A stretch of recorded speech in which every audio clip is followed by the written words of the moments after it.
Let's check in with our STOHD.com's Diamond in the Rough and its Lake County reliever Luis Encarnacion. STOHD.com's Tony Lastoria says the 19-year-old righty was an undrafted free agent out of the Dominican Republic. Throws a fastball that sits between 90 and 94, complements that with a slider and change. One of the Indians' better young Latin pitchers with regard to strength and size, has some good upside going forward as a prospect. Yeah, and this will be interesting to see. He's at Lake County right now, but you look at these kids, a 6'3" right-handed kid out of the Dominican, very nice sized kid. All right, read more about Indians prospects every week on Minor Happenings. That's on STOHD.com and in Tony's book listing, the 100 Top Tribe Prospects.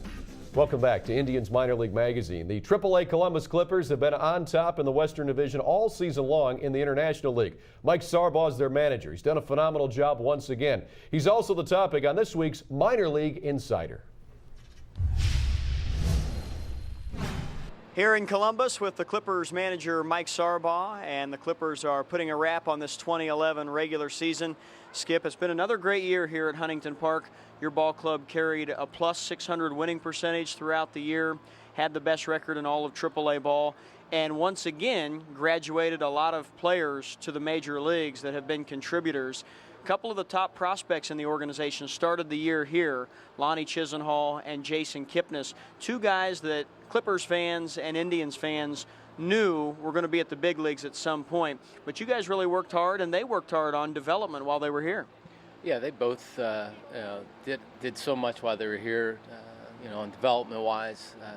Especially Jason at second base, he put a lot of time into his work out there, and it's really paid off for him. And Lonnie, same way. Just the one thing that they kept getting better from day one, and that's what we're looking for. And then for them to go up there and help the Indians, and the year they're having up there, and for them to be able to contribute, you can't ask for a better situation. When it comes to players like that, highly touted prospects that the big club is really keeping an eye on to see when they're ready for that first call-up, how much communication comes down through the farm director and through the big league club on wanting work done with them on specific areas of their game? Well, we're always in contact with the front office and even talking with Manny and his staff and just on the development of the players, and especially with Jason and with Lonnie throughout the season. And I think that's important, especially when they get up there. Then they have a good feeling on what's been happening down here in Columbus. So it's been good for us and for the players, and I think that's benefited them.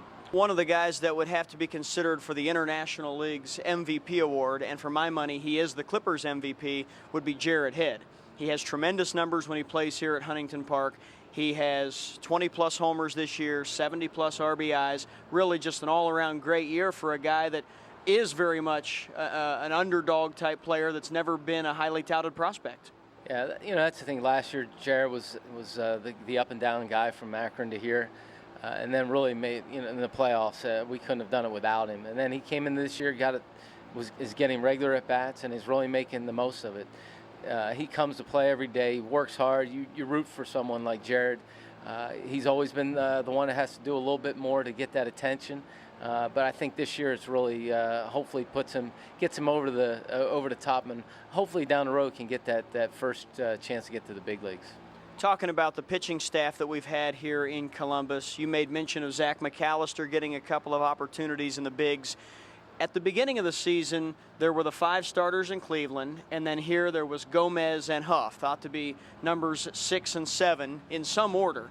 But Zach McAllister has probably been the most improved of the group, coming on strong right from the get-go this year and putting together a tremendous season. Yeah, the one thing from when we got Zach last year, I think it was early August, and the strides he made just from that when we first got him until beginning of the season, all the hard work he put in the off season with some mechanical adjustments. He went to the instructional league. He's been on a mission, and it's really paid off for him. And being a young pitcher like Zach is, he's going to keep getting better. So it's been a lot of fun. I know it's been rewarding for Zach, just from what he's put into it and the results he's gotten this year. Talking about your bullpen, the guy that I've been most impressed with in his AAA debut here in 2011, Chen Chang Lee. He came up from AA, and he's really, on most nights, baffled these International League hitters. Yeah, he's got electric fastball, just from his arm slot and how it comes across the plate. I don't think they get a good read on it, and it's got plus life. And when he mixes that in with his off-speed pitches, his breaking ball, and then he also has a split to go with it. So when he has those three going, he's pretty special to watch. And then from the left side, you've got Nick Hagedorn, who had a couple of up and down outings early, but then really started to get into a groove. He's a big lefty. He throws the ball hard, and he's had a good run.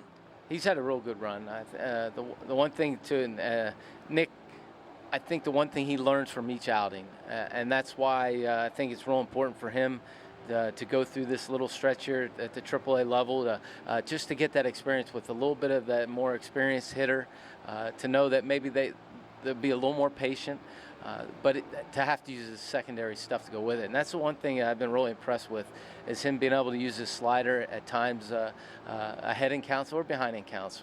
So the one thing is the fastball life that he has, you can't find that every day. And then to have the secondary stuff to go with it, which he has shown, it's special. All right, it's been another great year here in Columbus. Skip, thanks for some time again today, and best of luck here post-Labor Day in the playoffs. All right, thanks, Scott. Mike Sarbaugh with us here at Huntington Park in Columbus. Back to you guys. All right, Scott and Sarby, thanks for that. Don't forget the tickets. Playoff tickets are on sale now at the Huntington Park box office. Go to clippersbaseball.com for all the info. This year, all home playoff games will be dime a dog nights. Great deal. Very nice deal right there. I mean, they want to pack the house. They don't need to. They've got a good enough team right now that there's going to be enough fans that come out and watch them play. Good team, good ballpark. Should be exciting to watch them in the postseason. We'll take a break now with Indians Minor League Magazine. Still more to come when we come back, including this year, he's already one of the farm system's top prospects. And if second-round pick Dylan Howard's arm is as good as his heart, he could make a huge impact in the majors. You'll meet him after this.